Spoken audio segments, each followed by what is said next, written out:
Miamians and listeners from around the world, welcome to another episode of Miami Global Net, where we get to know local entrepreneurs, business leaders, the international community, and more.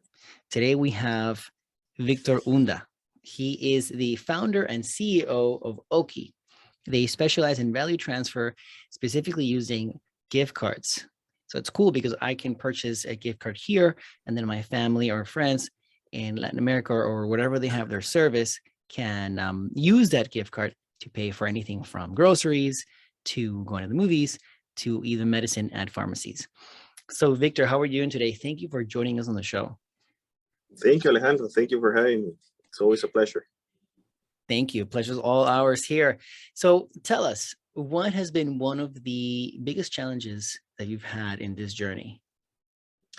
I would say it's just the shift in dynamics. I come from a long career in telecom, in a large enterprise, multinational, publicly traded, and starting a venture, basically every falls on your shoulder to get it done, right? So it's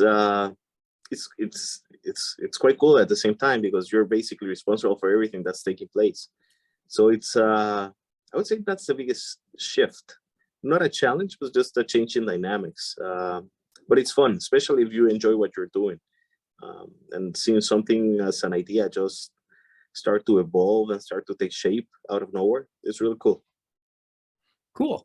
So, OKY, so tell us from your perspective. I summarized it briefly, but Sure. So tell us, OKY, what is OKY?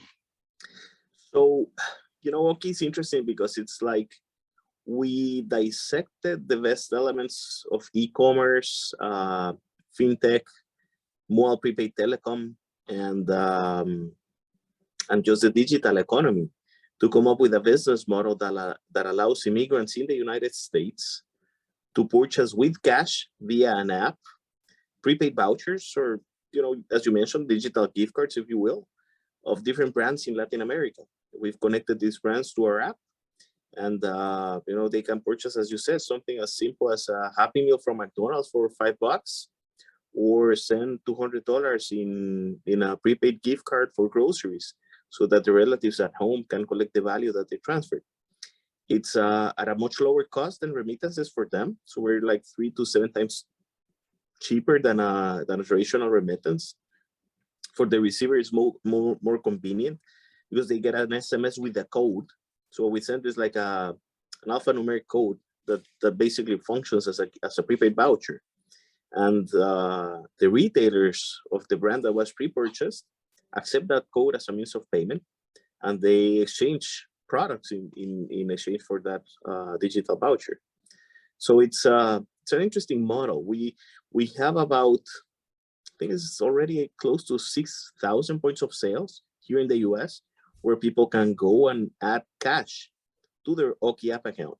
So even if you don't have a credit card or a PayPal account, you can still use the digital rails, if you will, to get it done with cash.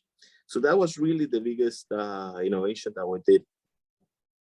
What pain points would you say you're solving with OKY specifically? Other than Sure. You mentioned it's cheaper than other modes of transferring money, but what other challenges are you fulfilling? Well, from the US to Latin America, there's close to $100 billion flowing north to south in remittances, right? Now, the biggest problem that the people who are sending the money have is they lack any degree of control how the money is spent when it arrives home. That's the biggest pain point. So 80% of the people we surveyed before we started the venture said that they determine how the money should be spent. But 70% of that same cohort said, they use the money for something else because I have no way of controlling that they spend it in an actual pharmacy rather than, spending it on beer in a convenience store. There's no way for me to have any control. At the same time, it's really expensive because it's not only the fee that you pay with Western Union or MoneyGram, but there are parallel costs to connect the value once it arrives home. So they need to transfer themselves to a point of collection. They need to pay for public transportation. They need to invest time. Sometimes the recipient of the transfer is not in a capacity to make that errand to collect the cash, so they send somebody else, and that also has a cost on the transaction. But they all concluded that the biggest cost within the transfer was actually a lack of control. And since it is expensive, sometimes the biggest problem or, the pain point that they have is, given that it's so expensive, whenever you need to do a 10, 15, 20, 70, $100 transaction, it's not economically reasonable to do it via traditional money transfers because it's too expensive. So they miss out on that capacity of doing peer-to-peer value transfer that you get today that you can do like with Venmo or a Cash App that you send somebody $3. That's something that cross-border is too expensive. With this solution, it's not peer-to-peer, but at least it's directed to a specific brand. And the cost of transferring is much lower, as I said already, than a traditional remittance. It's just $1 for transferring anything below $20, $3 below 50, or $5 if it's above 50. So depending on how much you're sending, you might be 3 to 7 times cheaper than a traditional remittance. I love it. So you are, other than the cost, which is the obvious, the lack of control you mentioned is one of the things that you guys are solving, the transportation and all the things that come around for that individual in their home country to go get the money from the bank, and the ability to be able to send smaller amounts of money, like, hey, mom needs $20 to complete her medicine purchase, boom, purchase with the app, and they can go to the pharmacy. I like the lack of control specifically, because I can imagine we're working really hard here, to make money to send, and then controlling that. And maybe some pressures. I think you and I pre-podcast a while back when you were telling me about, okay, you mentioned that sometimes people will send money, and then family pressure there to grandma or to mom would have mom pay for other things that are not necessarily like, oh yeah, I spend the money that you sent me on a gift for shoes for my niece, because my daughter was pressuring me to blah blah blah, when you originally sent the money for groceries or medicine. Absolutely. And it's you think about it, that there's a psychological impact to that nature, because sometimes not fulfilling your expectations, particularly when this happens with a relative, you start to lose trust in everyone around you, right? So if you're engaging with your family members and they're betraying your trust, then who can you trust, right? You're alone, you're here working dusk to dawn pretty much every day. These communities are really hardworking community. I mean, in contrary to what conventional news try to convey, that these are not people who are adding value to the economy, they're just invading the country. I would say it's quite the opposite. They're doing a lot of work that nobody wants to get done. And they're very hardworking. But they do have that problem that they start to lose trust in their environment because the people closest to them have betrayed that trust. So if that happens with a relative or a friend, then what can I expect of people I don't know? So it's, there's really a lot of added value to the individual other than just the transactional and direct impact.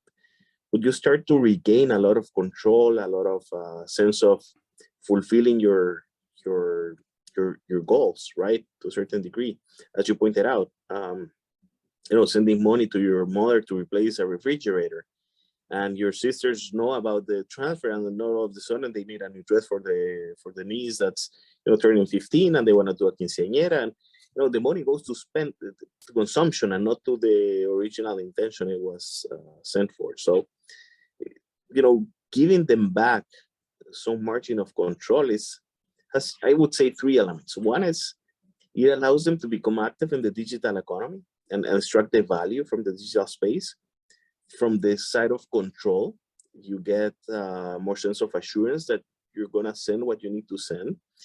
And given that it's very flexible, it's also less expensive. So sometimes, as I said, they don't need to send $300, $500. Maybe with $50, they get their desired objectives cleared.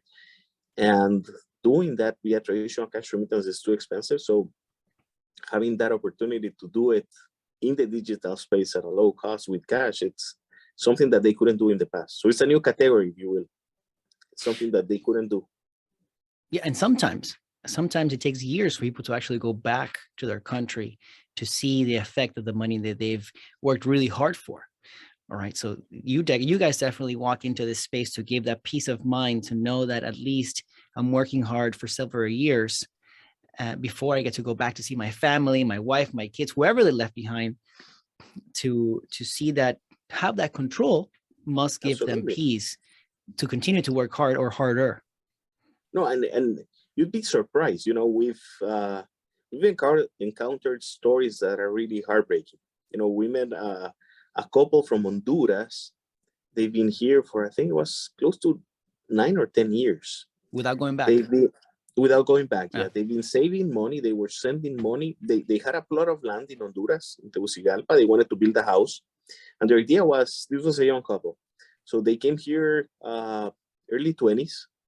They wanted to work hard for, a decade or so, build a house, and go back to Honduras to, a more dignified means of living, and then spending the rest of their lives with the house already built. Problem was, they sent, I think it was over those 10 years, close to $80,000 to their mother-in-law to build the house. And they would get pictures every now and then of how the construction was going. And, when the house apparently was finished, they went back. And to their amazement, the house was not in their plot of land. Somebody had used the money for something else consistently. The plot of land had no bricks on it. The entire money they had sent over a decade went to basically support the living expenses of the in-laws of the individual we're talking to. And they said, it's really tough because we had to come back. Obviously now we're not looking to go back, but you start with a debt that you need to pay the coyote of $15,000 again just to cross the border. So it really set them back, not only economically, but in terms of their lifespan, 10 years. Because they wasted, and the way they express it is, I wasted 10 years working for a dream that would never take place. And obviously I was betrayed, in this case, by my mother-in-law, and we're not going back. So you have an array of stories that are, as I said, is heartbreaking, because imagine if you had a little bit more control of how the money is being spent, where it's going to be spent. You could send the money for a hardware store where the only thing they can purchase is construction materials, right? Unless they start selling beer and groceries, that hardware store is only going to sell them what they need to be purchased. So that's just one example. I would say it's the stories like that are plenty. I believe it. With the amount you said, $100 billion is transferred from here to Latin America, and you guys are tapping into that and helping individuals control some of that investment to make sure that those $100 million, a portion of that is spent correctly. Absolutely. We're not, I would say, the marketplace we've created in the countries where we operate. So today we're in 6 countries. The first one was Guatemala, which is probably the most consolidated marketplace that we have. We have over 100 brands already in 17 categories. So anything from groceries, pharmacy, hardware stores, convenience stores, restaurants, you name it. But we're also building the marketplace for El Salvador, Honduras, Mexico.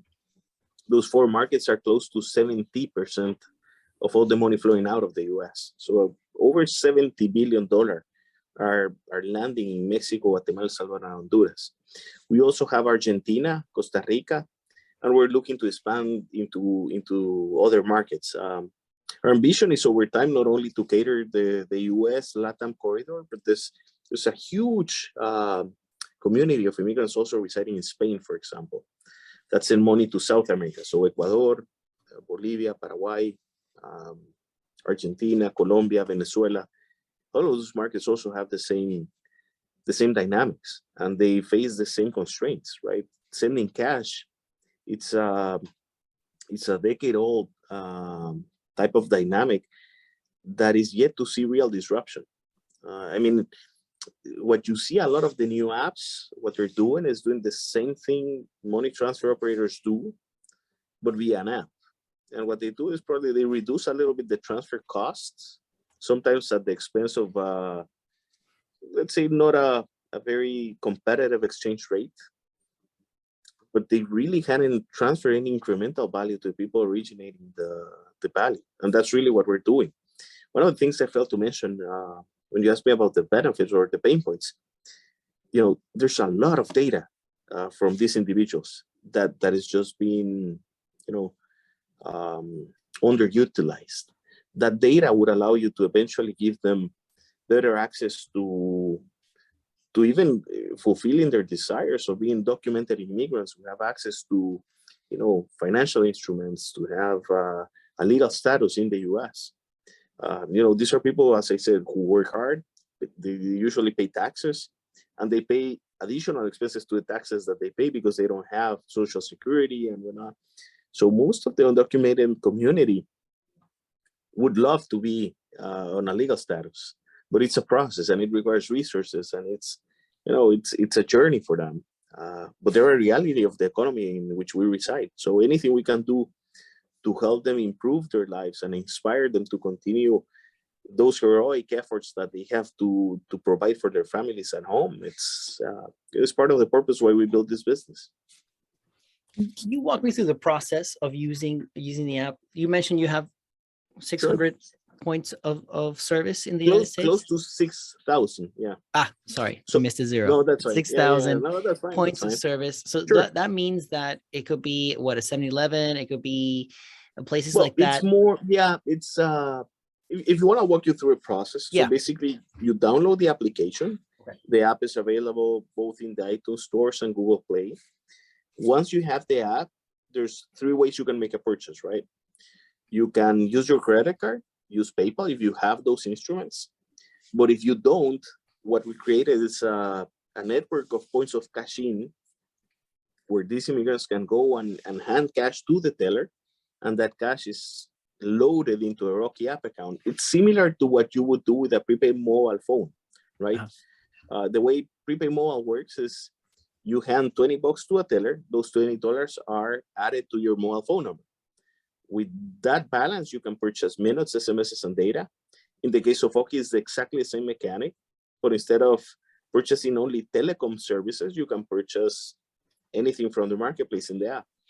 So once you have cash in your account, you basically choose from which brand you want to make a purchase, what type of product you want to buy, and who will receive the product. It's a very simple process. They make the purchase. The purchase is confirmed via SMS to the sender, and the recipient receives an SMS with an alphanumeric code. And the reason we decided to use traditional text messaging is just because in Latin America, there's still a large percentage of users who don't have smartphones. So we didn't want to have the recipient have the need of a smartphone and an app to receive the value. So SMS worked. The second issue was you have a reality that these are prepaid markets. So even if you were to have a smartphone, but if you don't have balance in your phone, you cannot receive the value because you cannot connect to the internet if you don't have balance, right? So the SMS actually worked quite well for that solution. So it's smartphone, dumb phone, doesn't matter. It works even if you don't have balance. And once you get that code, you can immediately go to any of the outlets of the pre-purchase brand and retrieve the product or apply that code to your purchase, retrieving multiple products. So that's the way it works. And the sender could even pay for some utility bills as well. They can pay for the internet at home, for cable, for the electricity bill. And the recipient is only notified that, I already paid the cost of the utility bill. So my power is already paid for instance. So it's a simple process. It's not that complex. I like it, but I still like the idea a lot. Being able to pay and control what you're paying for is really, I think, your biggest selling point. Being able to tell people, hey, with us, you don't have to worry about where your hard-earned money, because it's not like I'm sure the majority of users who send money home, they're not necessarily big-time lawyers. They're working really hard with their hands. These are people, they're working on the fields, they're working as busboys, they're washing dishes, These are ladies cleaning houses. Hard. It's hard work. It's hard labor. As I said, sometimes it's the type of work that so many people are not willing to do anymore, and they're willing to do it from dusk to dawn, as you said, hard working, and they send the bulk majority of what they produce. I mean, their whole ambition is to go back to a better means of living. So they make a lot of efforts. They make a lot of sacrifices here to provide for their relatives because they see themselves as a productive engine, right? The only reason why I'm here is to generate value. So they focus on two things: being healthy, because if I'm not healthy, I don't produce. And then if I'm healthy, I have to work. So having work.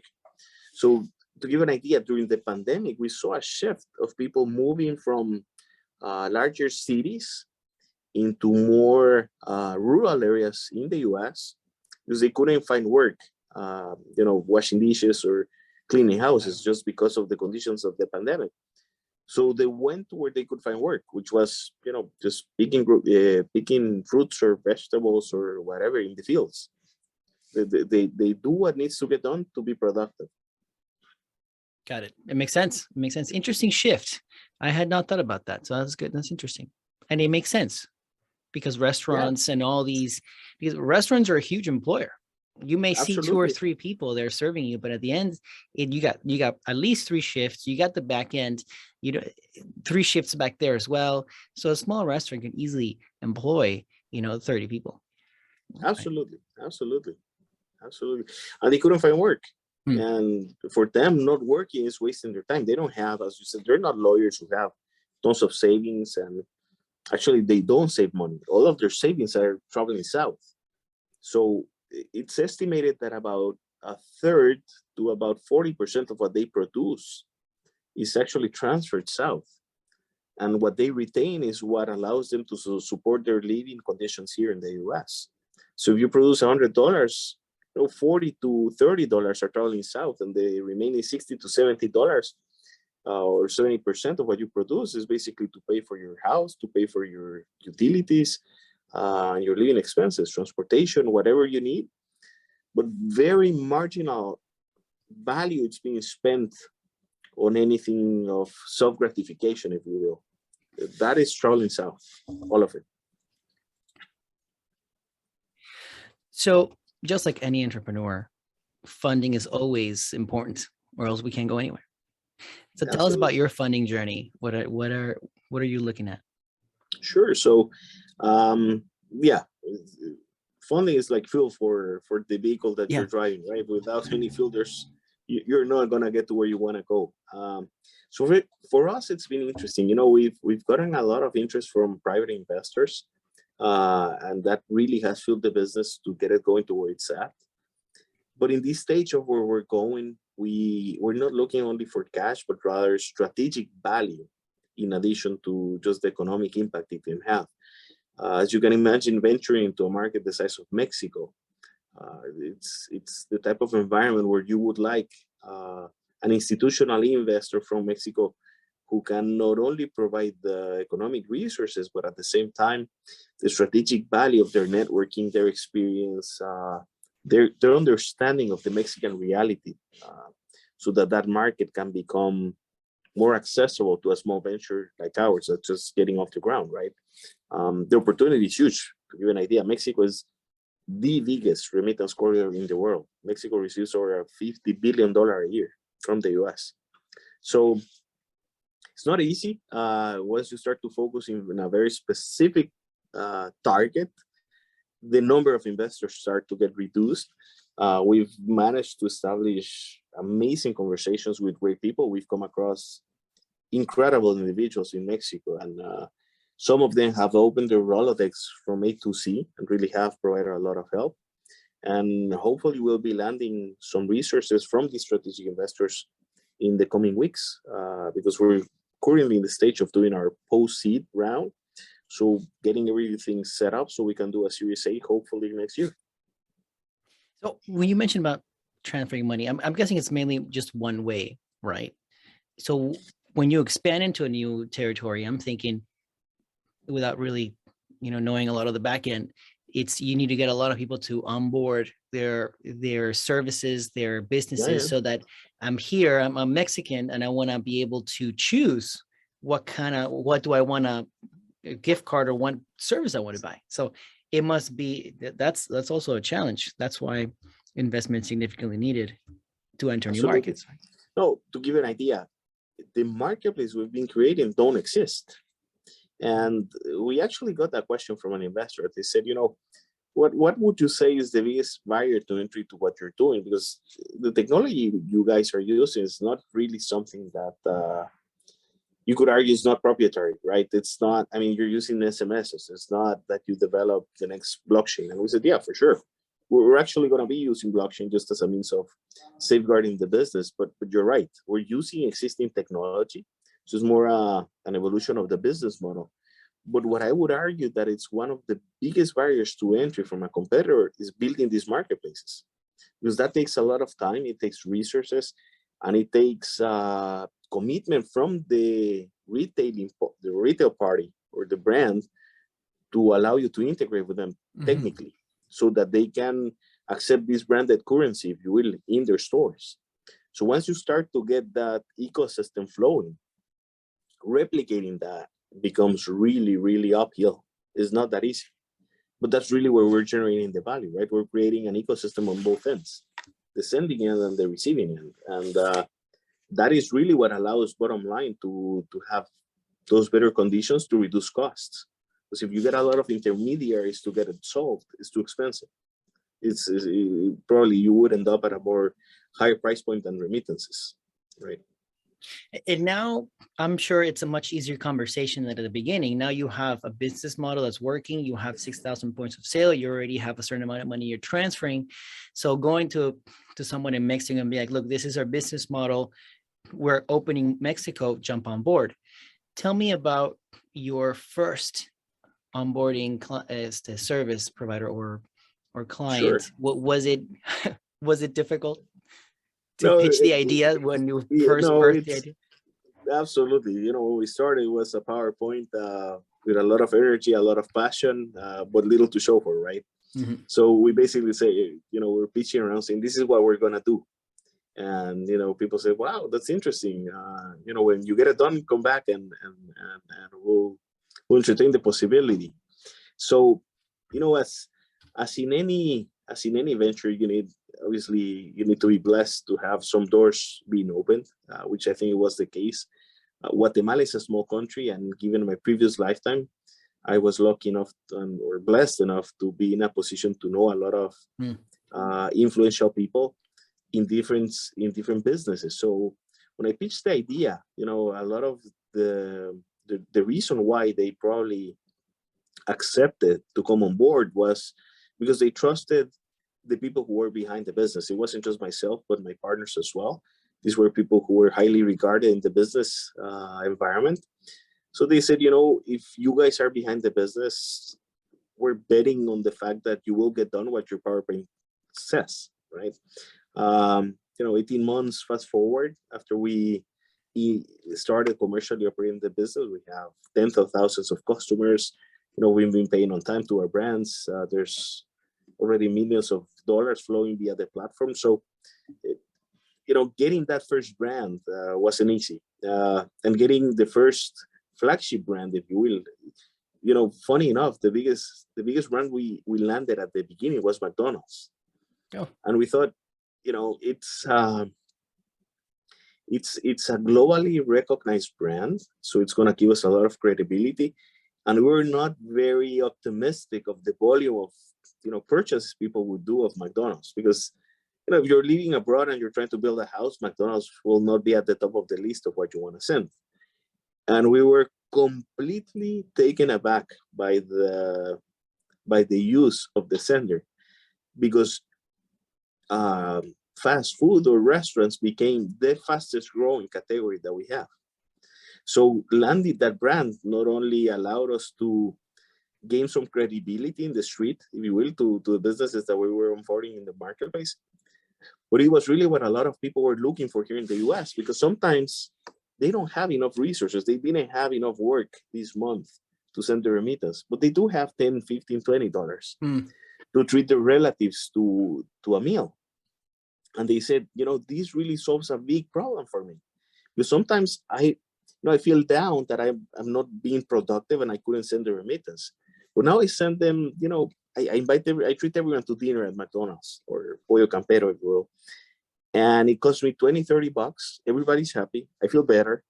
And next month I will send the money. But this month, at least I treated them to a meal. And I couldn't do that in the past because sending $15 would cost me an extra 15 just to land that money at home. So it's ridiculous. But now it costs me $1 to get it done. I can do it. It's not a problem. So it's funny how things develop and how, as I said, just blessings are being placed in front of you. You don't realize them at the time, but it's really what's allowing you to fulfill a greater mission. And as you said, going to Mexico, much bigger market, it's a completely different story. We're not landing there with a PowerPoint. We're landing there with a business model that already has thousands of customers doing transactions on a daily basis. And we already have, a proof of concept that's already tried and tested. It's not, they're not taking a huge risk to a certain degree in the business model. So it's something that's more appealing. It's easier to sell. I mean, you're causing a lot of people to be able to do exactly what you did and cause happiness and comfort, knowing that they'd be able to take care of their family members in smaller amounts. So that's amazing.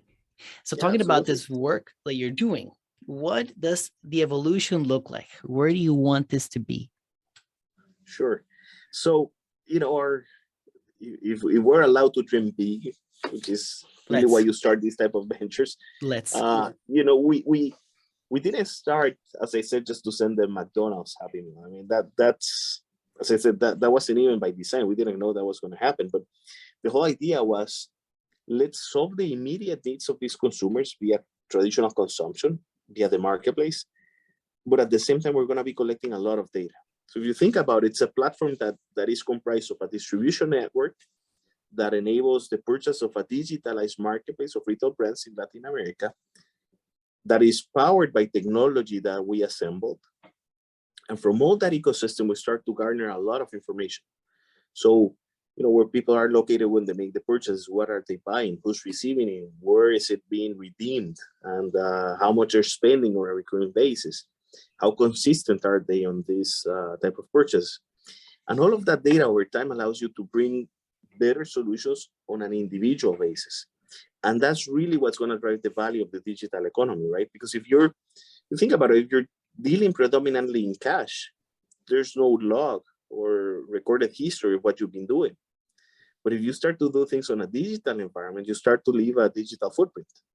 And that footprint could actually work to your benefit, because all of a sudden you can have better products being offered to your needs. But if you go beyond consumption, you can even start to think about providing, financing, access to credit lines, and over time, why not? Even the actual money transfer, but in greater volumes with the right legal framework, so they can make, installment payments on a house or a property or a car. So anything that we can do with the system to bring them to a more structured economic standpoint, meaning providing better tools of the financial ecosystem, is really what we're going after. I mean, there's $100 billion flowing north to south, but there's an additional 200 billion close or more that's being spent here in the US. So just the US alone is in the immigrant community is a 300 billion economy that's heavily underserved. So, anything we can do to improve the lives of these individuals is really what we're going after. Got it. Wonderful. Well, it sounds like you guys are embarked on a wonderful journey in this entrepreneurial venture. Now that you guys are in Miami, which is great, Miami startup, tell us about Miami. How has Miami served you? Well, Miami has many features, and this Miami tech movement has really pushed an ecosystem that's just flourishing, right? But if you think about it, Miami is I would argue, is the capital city of Latin America, right? So it's the gateway to any city in Latam. You have pretty much from Miami a bridge directly into any major city in Latin America. And at the same time, any individual from Latin America who's coming to the US, usually Miami tends to be the port of entry, right?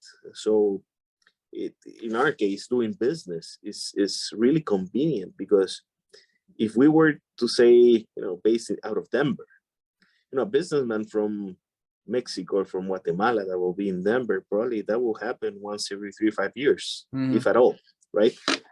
But a businessman going through Miami, on their way to New York, on their way to Washington, on their way to Denver, Miami is always the point of entry. So we have easy access, not only to travel south, but also the people traveling north and connecting with them on route and on specific trips, right? So that's really convenient.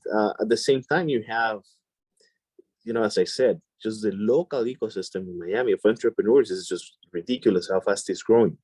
Obviously sponsored from our mayor, Francis Suarez, who's been, a lead man in really pushing the flourishing of the Miami tech movement.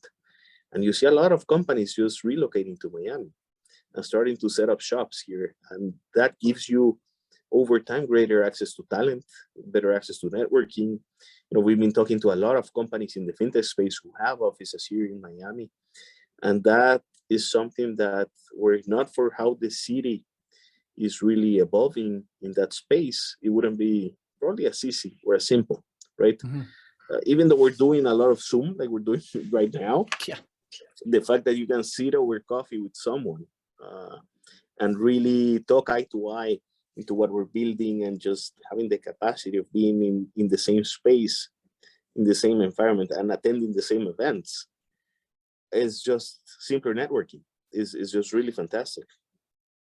Awesome. Victor, this has been a fantastic podcast with you, learning about OKY and how you guys are creating value for people all around the world. So thank you for joining us on the show and telling us your story. Happy to do so. Thank you, Alejandro, for having us. It's always, for us, it's always a pleasure sharing a story. We're passionate about what we're doing. So anyone willing to listen to us, we're more than happy to convey, the journey we're going through.